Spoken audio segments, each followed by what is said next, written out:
Hello, नमस्कार. तर बघा आज रात्रीच्या जेवणामध्ये मी बनवलेली आहे घेवड्याची सुकी भाजी. भाजी खूप छान झाली होती आणि दुपारच्या खूप चपात्या शिल्लक होत्या. त्यामुळे आता मला भाकरी किंवा चपाती असं काही बनवायचं नव्हतं.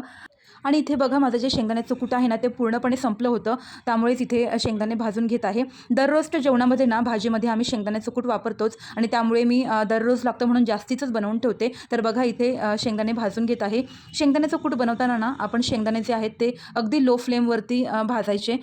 यामुळे शेंगदाणे खूप छान खमंग भाजले जातात आणि दाण्याचं कूटसुद्धा खूप छान लागतं चवीला. जर तुम्ही मोठ्या फ्लेमवरती भाजले ना, तर शेंगदाणे वरून करपतात आणि आतून कच्चे राहतात आणि त्यामुळे शेंगदाण्याच्या कूटाची चव ना अजिबात चांगली लागत नाही.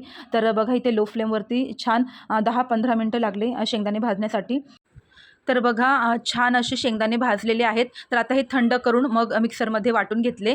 अशा प्रकारे शेंगदाणे भाजल्यामुळे ना दाण्याचं जे कूट आहे ना, त्याला रंग छान येतो. जाडसर असं शेंगदाण्याचं कूट बनवून घेतलं आणि आता हे बरणीमध्ये भरून ठेवते.